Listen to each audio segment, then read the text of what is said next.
Okay, my next question is for Mike Poulin. Recognizing that the right to housing is not a constitutional provision, will your party prevent the legislation from being rescinded, and how? Well, that's a great question. Is it on? There you go. Because I'm reading that land use and planning, as far as housing, is defined as a responsibility of provincial governments. And so I'm here to learn. I think everything has rules, and so apparently, constitutionally, it's not a federal issue. It is a provincial issue. And it should be one government responsible so we can hold someone accountable. And that's really what we need to do moving forward. Thank you. Sarjeet, given that current federal initiatives, housing initiatives, are not based on stable and ongoing funding, what would your party do to ensure stability and predictable ongoing funding to initiatives that address the need for affordable housing and preventing folks from entering into homelessness? I believe it's like anything else that we do or provided metrics on. There's censuses that are conducted, there's surveys that are completed, tax data is collected annually. The government has the ability, like any organization, to predict and forecast. And I think with forecasting measures, they're able to determine what kind of needs are going to be coming out. We know how many children are born every year, how many people pass away. If we use that same type of data and we analyze it, we should be able to predict we're going to need this coming in the next year. Not using data from 10 years ago to support something coming up in 10 years, but doing predictive measures to ensure that we are forecasting, like banks and private sector would. Our party is supporting a funding strategy that is continuous. It's not something we do for a short run and we stop. It is using a predictive model to say, here's what we're forecasting, let's continue supplying that as we progress. It's no different than saying, we have water for 1,000 residents and our population raises to 1,500. Why would our facilities not do the same? Thank you. Our next question goes to Randeep Sarai. Randeep, do you support the creation of an urban, rural, and northern Indigenous housing strategy for Canada? How would you see this happening?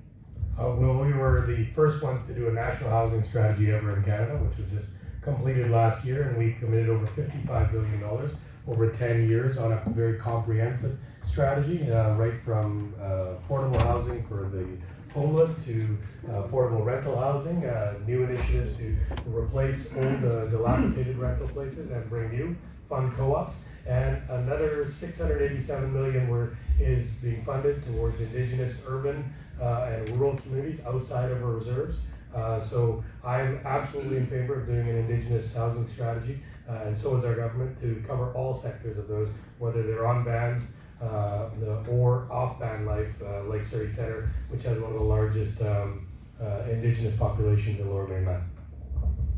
Thank you. And we just did that, Annie, not because we missed you, but because we wanted to separate the two of you. Okay, all right. Okay, so this is your question. How will your party implement the Right to Housing and the National Housing Strategy Act that has recently been passed in Ottawa? I think you just used the right words. The idea that housing is a right. So whether we're talking about Indigenous communities through UNDRIP, the United Nations Declaration on the Rights of Indigenous Peoples, to the fact that to our homeless, to the middle class family, housing needs to be a right, and we need to think about that as a value, as a way to move forward. So when we take the funding, and to be honest, in terms of the analysis done around it, we still have a long way to go. There are a lot of gaps. There is a lot more funding needed at the federal level, yes, to kind of help along, to actually help not just, we're not just talking about the affordable housing for those that live in poverty, but for all families that are struggling. As you said, 30 to 50% of income for the majority of Canadians is what they're using just to afford their housing by itself. So I think if we start with a housing first policy, we've had pilots on that have worked phenomenally well, grounded in the idea that housing is a human right, will take us a long way into actually developing the housing needs that are necessary. Thank you, Annie. Next question is for John Waring. John, do you and your parties accept the recommendations in the Truth and Reconciliation Report, yes or no? If yes, how will you help to implement the recommendations here in Surrey? And if no, why do you not support the recommendations? Yes, we support them 100%.